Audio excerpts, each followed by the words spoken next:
we're going to be learning how to sum all the values inside of our int tree. Just a quick refresher, these classes that I've made are from the previous videos that we've gone over with binary tree information in the playlist link below the like button. But essentially we have this class int tree node, which is going to have a int data similar to a linked list, and then we're going to have pointers to the left and right, as well as constructors where we can pass in data. Then we have this int tree with the overall root, and from here we are able to build our tree. This is what this method is. And then these are just ways we can print information from our tree.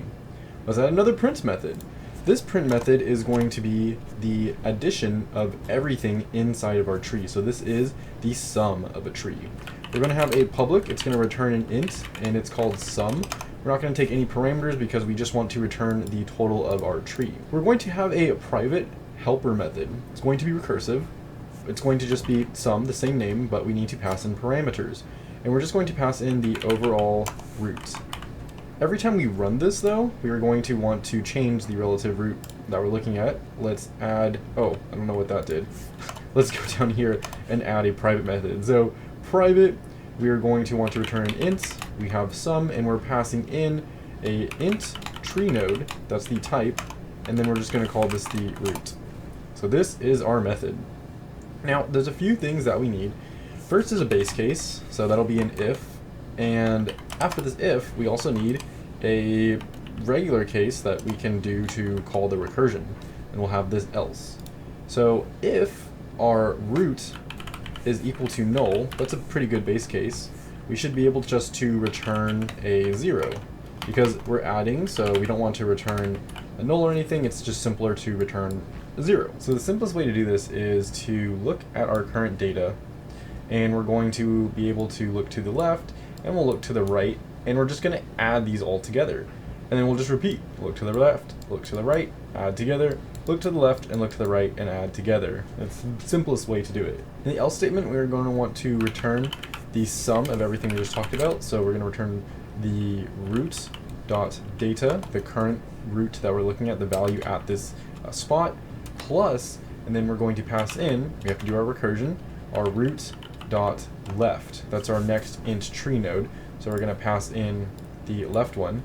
What about the right? We'll do plus sum, and then we'll do root dot right. So we're going to recursively go down until we get a null value, which in that case we'll just return 0, and we'll just iterate it back up through the tree. And that's pretty much going to be it for the summation. Going up into our main method, we can actually try this out. If I pass in a value of 3, this is going to create a tree with 3 values, and then we can just do ASOut and print x dot. You can see all the methods that we've made here. We'll just do sum. So if we run this, we should see that we get a 6 as our answer, because we're going to have 1, 2, and 3 added together, so that'll give us 6.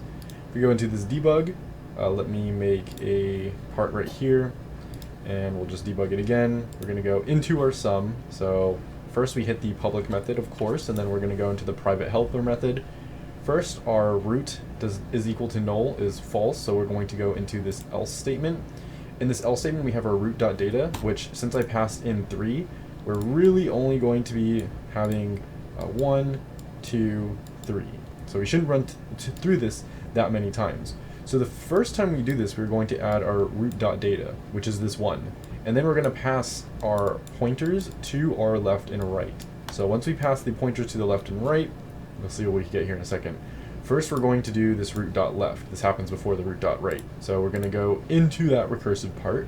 It's going to equal false, so going to keep going. And then we are going to be able to add this 2. That's our root.left. Now we can go in here one more time, and then our root is equal to null will be true, so we're going to return 0, and then we're going to go back and return null again, because first we check the left side, and then we check the right side. Hopefully that makes sense. Every time you do this recursively, you kind of have to reset what you're doing. And then we're going to go back, and we're going to be able to do the right part. So currently, we can add our 3 in after we go into the else statement. And then that right there just checked the left of our 3, which is null, so 0. And now we're going to check the right of our 3, which is null. So we're going to pass in 0, so let's do this again. You can see we're going to return 0, and then we just add everything together, and we should get our 6. And that'll be it. And that's how we would do the summation of all of the values in the nodes of our tree. If you have any questions about this, leave a comment below, and if you want more Java tree problems, check out that playlist below the like button.